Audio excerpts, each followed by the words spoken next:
Ayan na naman po mga katribya ang ating po mga bulaklak. Ayan o. Lumabas na po muli ang ating resulta ng pagpapatubig. Ayan o. Nasa loob naman. Meron na tayo pong mga bukong mga maliliit. Meron na po ulit tayo pong pansunod mga ka-farmers na ating aalagaan o. Ang ating pag-i-spray. Ayan mga katribya o.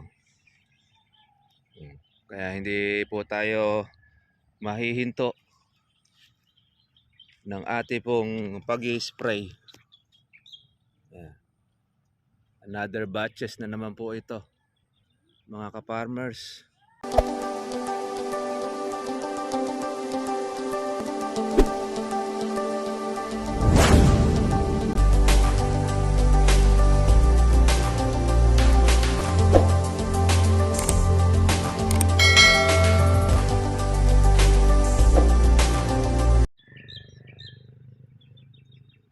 Ayan na naman po mga katribya ang ating po mga bulaklak. Ayan o. Lumabas na po muli ang ating resulta ng pagpapatubig. Ayan o. Nasa loob naman. Meron na tayo pong mga bukong mga maliliit. Meron na po ulit tayo pong pansunod mga ka-farmers na ating aalagaan o. Ang ating pag-i-spray. Ayan mga katribya o. Kaya hindi po tayo mahihinto ng ating pong pag-i-spray. Another batches na naman po ito mga ka-farmers. Yung ating pong buko. May mga gasaresa na tayo mga katribya. At nakakuha rin naman po tayo dito ng ating pang-alaga. Good morning po sa inyo mga katribya at welcome po sa aking YouTube channel. Kamusta na po kayong lahat? At sana po ay nasa mabuti kayong kalagayan. Happy weekend po sa atin. Nawa po ay ipanalangin natin yung nangyayari dyan sa Middle East versus sa Amerika. Nako. Ayan. Na baka kahit hindi po naghinto ay baka magtuloy-tuloy po yung gera na yan mga ka-farmers. Ito tayo monitor po muli dito sa ating inaalagaang mga kalamansi at ang ating po mga bunga, mga buko. Ayan, tayo po yakapitas po dito ng 6 na red bag sa halagang 2,000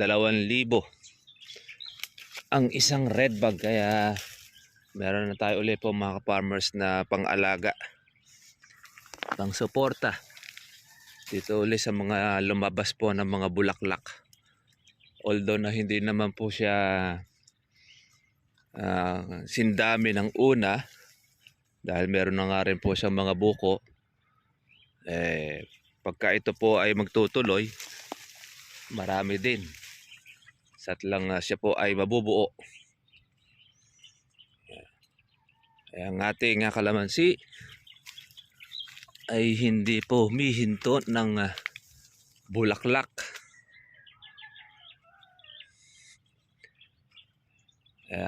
Sipag lang po mga ka-farmers sa ating pong pag-aalaga. Lalo na't ngayon marami pong mga naninira rin po ng ating mga bunga, ang mga uod.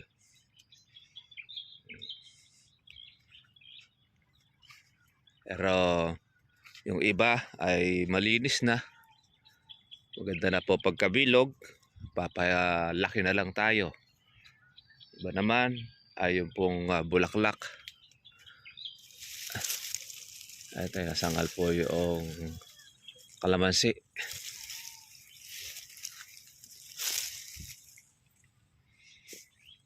Ito. Halos po yung mga buko natin ay ito. Magaganda. Ang bilog. Meron tayong mga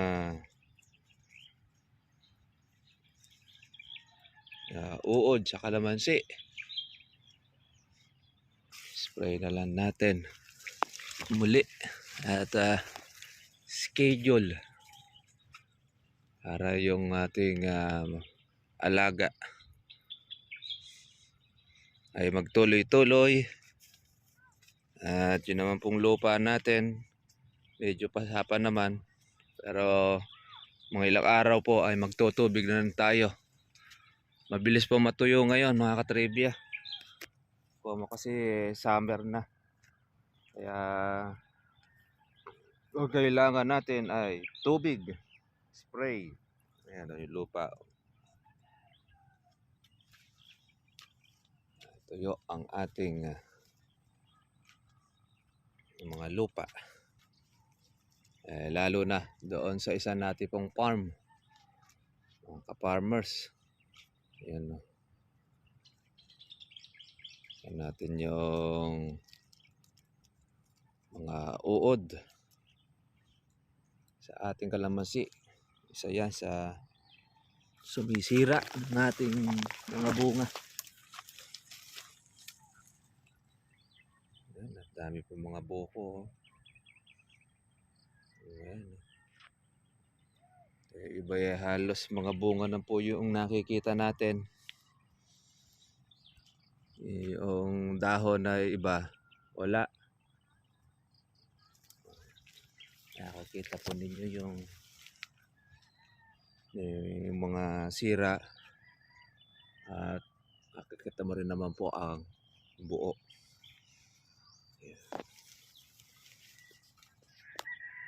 Maga-maga pa lang mga farmers, mainit na po ang singaw ng ating panahon. Dahil naman po yan sa tag-arona.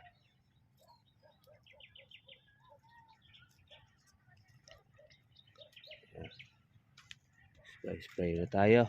Siguro bukas ay mag-spray naman tayo uli para po dito sa ating mga buko at saka sa mga bulaklak na lumusot. Hindi naman lahat ng puno mga ka-farmers ay mayroong bulaklak.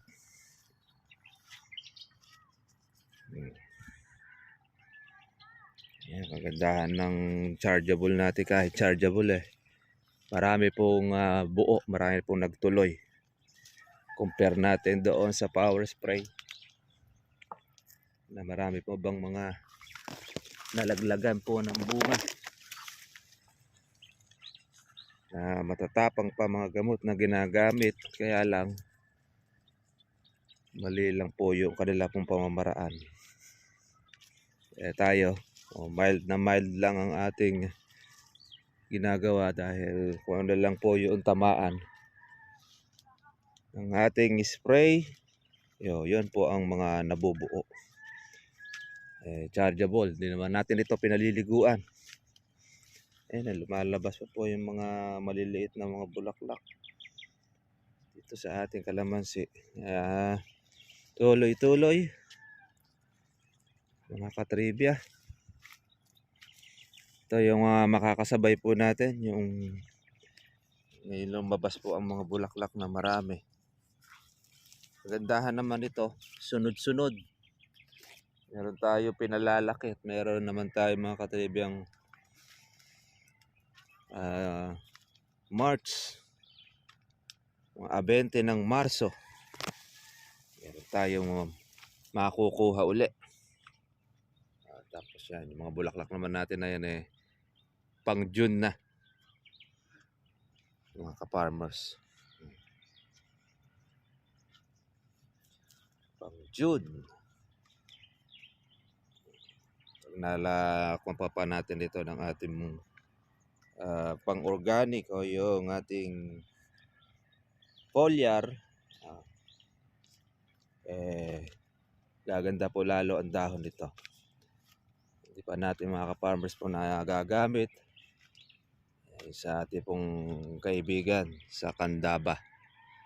At ito i-spray na rin din po natin. Ayan, yung mga buko natin mga ka-farmers.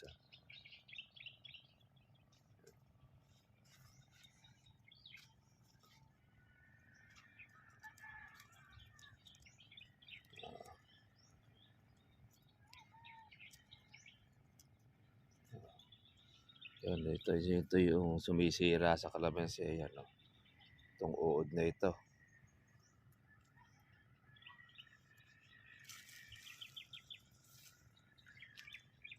Ay pagka hindi mo in-spray mga ka-farmers, buo na ang bunga, sisirain pa niyan. Hindi siya nagtatago yan eh.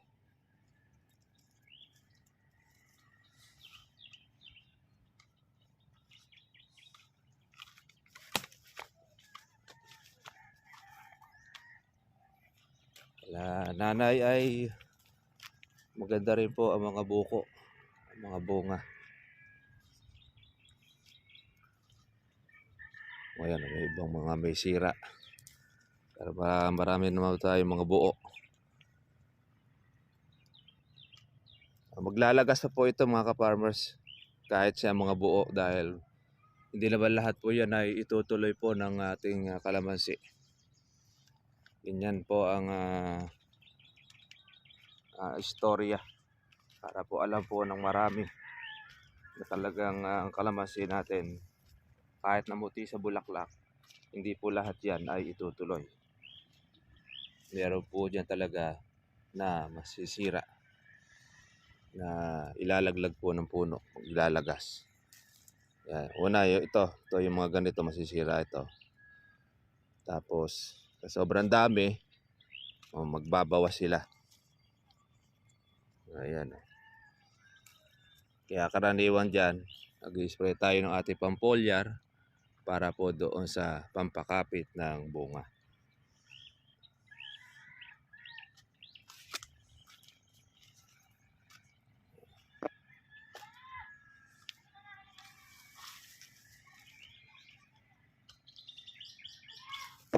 Spray tayo. Spray next. Ayan, oh. Kakatuwa naman at mayroon naman tayo lipong mga bulaklak. Napakasipag magbulaklak po ng ating kalamansi. Basta continuous ang alaga eh. Yan. At bungan rin ito ng ating paglalagay sa kanya ng pataba ng ating organic para pang suporta yung pagkain niya.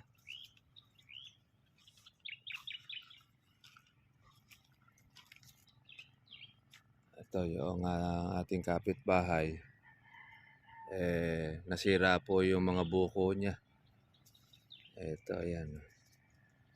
Pero yung iba naman, yung naagapan ng spray, iba mga buo. Kaya lang, majority nga lang dito may sira. At na-delay po siya ng kanyang alaga. Ayan, kaya nasira yung mga buko. Kaya another na uli po ito na gastos. Tapang din po yung gamot nito. Kaya lang, ayan, marami po siyang mga kubikong. Ayan, lilipad-lipad pa.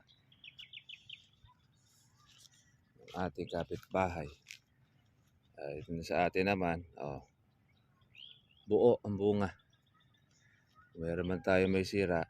Ayan. Isa, dalawa, ayan, sa tatlo. Pero yung buo naman, kapal. Okay mga ka-farmers, yan po, monitor po tayo sa bunga at sa bulaklak po natin. Good news, marami naman po ulit tayo mga bulaklak na kung saan na ay ating pang July batch, ay June at July. Yan, may presyo pa po yan. Minsan mga ka-farmers, naglilibo pa ang presyo ng kalamansi pagka June. Pagkasaksa ang kalamansi ng Mayo, mababa. Ang June naman po ang sumisipa at ang July. Kaya lahat po yan dapat inaalagaan natin para at least noon lahat ng presyo inyo pong masapon. Sige mga farmers, at God bless po sa inyo lahat. Kita-kita po lang po tayo sa susunod po natin vlog. Panalangin lang natin sa Middle East tsaka sa Amerika ay huwag na matuloy po yung kanila pong gera at marami pong mapipinsala at kawawa ang ating pong mga kababayan, mga OFW. Sige mga farmers, God bless sa inyo lahat. Kita-kita lang po tayo bukas. Bye-bye.